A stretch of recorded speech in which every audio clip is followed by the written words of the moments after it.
think all of me is in Transparent and Pose. I have the courage to talk about things with you so frankly because I was able to put it on the page first.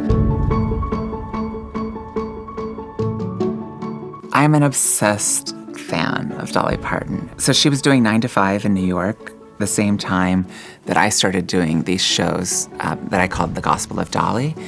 And she asked to meet me. I met her.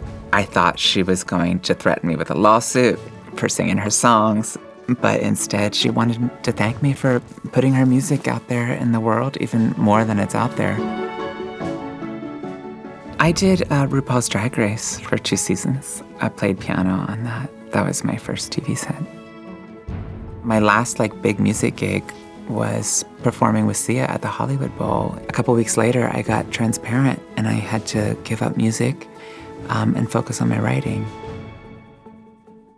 In season 3, my episode for Transparent was called If I Were a Belle, and it was about young Maura's gender really being discovered by her family for the first time. Marty, we talked about this. A lot of those elements were taken from my life, like the Red Rover. I remember that happening in 6th grade, where the girls played Red Rover, and then suddenly it was like, oh, you can't play with us. It was like a light went on the playground. But it wasn't my light, it was everyone else's light. Tell us how you got the writing job on Transparent. Do you want the roundabout version or the long version?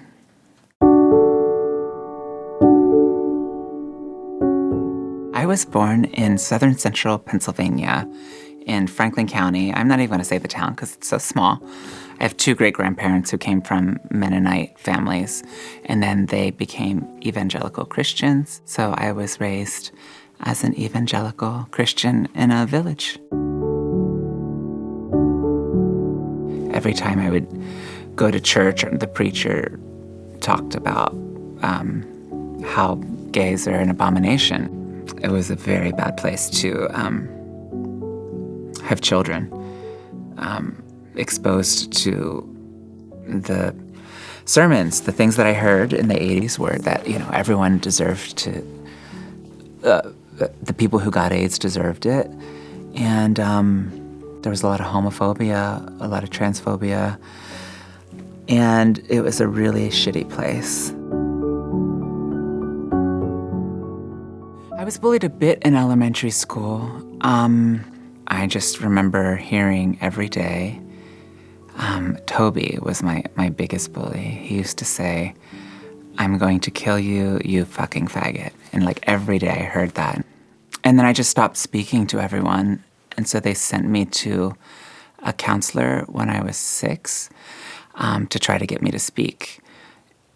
I remember lying in a therapist chair at the counselor, looking up at the ceiling, thinking, why are these children so ridiculous?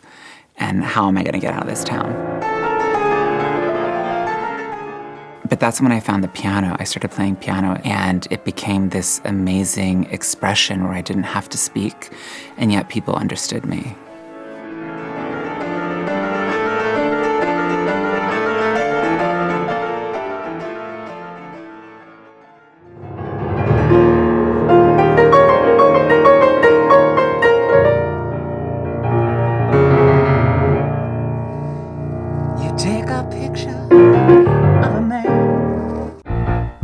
Take a picture of a man. I took my first trip to New York in 1996. I saw Rent, my first night in New York, and it changed my life. I was like, oh, those are people who are like me. You take this picture of a man. In the late 90s, there were no trans people in the media.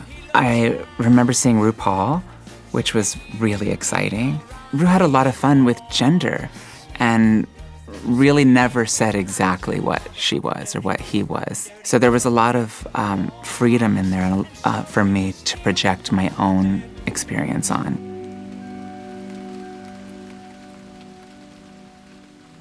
In 2002, I guess it was, a friend of mine was like, hey, I'm living in this great abandoned building. Do you want to come move in with me? And I thought, yeah, I don't have to pay rent. And I moved into this abandoned building. It was insane, actually. And it was there in that building that I found out I had HIV. And I found out I had had it for a year and didn't know it. Everything I had was in boxes, and I had a mattress on the floor, and I just opened the window, and I was going to throw everything out the window and just completely drop out. But instead, there was a voice in me that just told me to run. So I put on my sneakers and I ran from Brooklyn. I ran across the Williamsburg Bridge. And as I was running, I remember hearing this voice. I remember hearing this mantra. For the first time, I said, I'm going to survive. We are the fire that lights the sun. And then it became, I'm going to thrive as well. And then it became, I am surviving, I am thriving. And it was that night, I remember so clearly, that was my rock bottom and my redemption in that moment. Thank you for sharing all that with us. Thanks. I find it helpful to share these things because I felt so alone when I was going through all of this. And I thought no one could possibly understand this loneliness. But the more I share, the more I hear back from people, feedback, similar stories. So I find it really helpful to open that up. That's the whole point of my art, is to create reflective surfaces so that people can have hope in their own journey of survival. You are my warrior, and I am your priestess. When I found out I had HIV, the doctors said at that point it was becoming more and more like diabetes. So I went on meds right away. I became undetectable soon after. So not only does HIV not destroy your immune system when you're undetectable, but it means it's no longer a communicable disease. So my HIV activism really is rooted in this idea that if we take away stigma, everyone will want to get tested. I don't know if there's ever going to be a cure, but in the meantime, what we can do is at least remove the shame so we can treat this as a virus and not as a moral dilemma. Do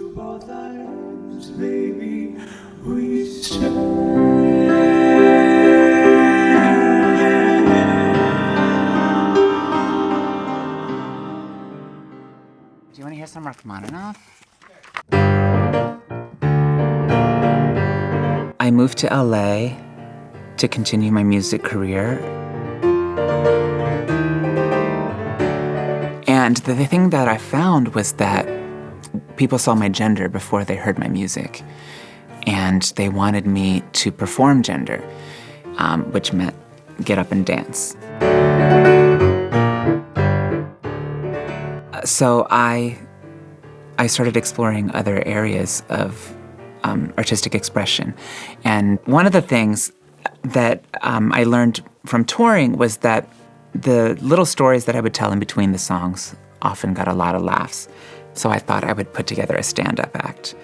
And I started writing stories from my past, unusual things about my life as a trans person, as a hillbilly, as a recovering hillbilly.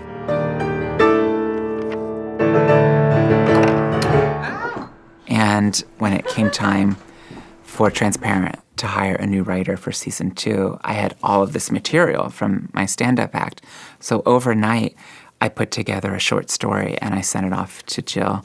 And I got called in to take a workshop on screenwriting. And we had a week-long crash course where we wrote a pilot. And after that week, Jill called me and asked if I would join the staff of Transparent. as a staff writer. And I said yes, and that was a big life changer. I love Transparent, by the way. Thank you. And I learned a lot. Did you? Yes. Oh, good. Yes. It's nice to hear when people say that they learned things from Transparent, because as a writer, you just want to write nuanced stories. And it did feel like for a while we had to say, like, okay, where's America at and where do we need America to go? So I learned to really balance education with having an artistic voice as well.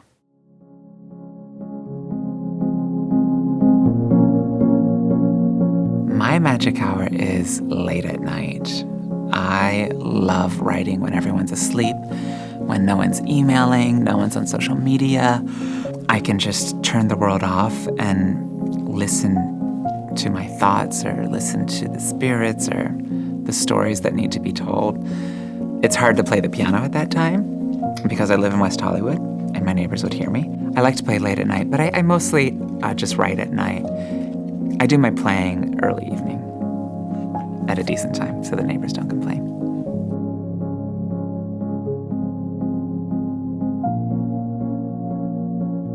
How did Pose come to you? Ryan asked to meet me via my agents. Very, I don't know, old school Hollywood, I guess. I got an email to meet with Ryan Murphy, and naturally I said yes. I love Ryan. I love his work. So I met with Ryan, and he offered me the job on the spot. He just kind of said, okay, let's do this. It'll be fun. I think Pose is a blueprint for survival. It's about love, it's about family, but for me, it's about survival. When I read the pilot, I couldn't read it until after I was hired, actually. It was very top secret. I went into a room and I read it alone, and on the pages, I saw my story. I saw that moment of me running across the bridge, deciding that I was not only going to survive, I was going to thrive. And I knew that I had to be attached to this story. Do your parents watch Transparent or Pose? They do. My parents love Transparent, and they love Pose.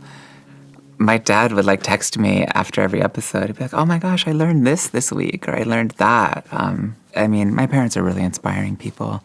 They are still in that town, and yet their hearts have opened beyond anything I expected from them.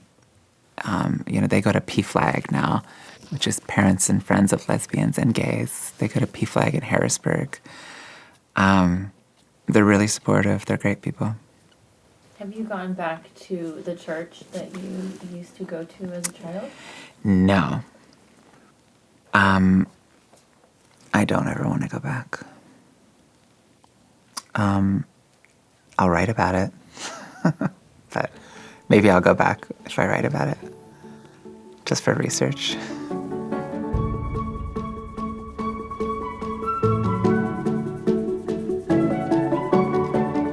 If this is so, when did you first feel like you had become the person you were meant to be?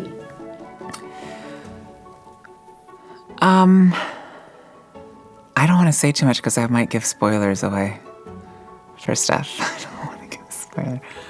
I will say I've had those moments where I look at my life and I think, oh God, if this is all there is there anything that I have to change? Is there anything I want to change? And the last time I had a health crisis wasn't that long ago. I actually, there was nothing I wanted to change. My life was the Make-A-Wish Foundation that I want it to be. It's my life is pretty great. And I'm the person that I want to be. I'm 40, so I would say it took me 40 years, but I'm here.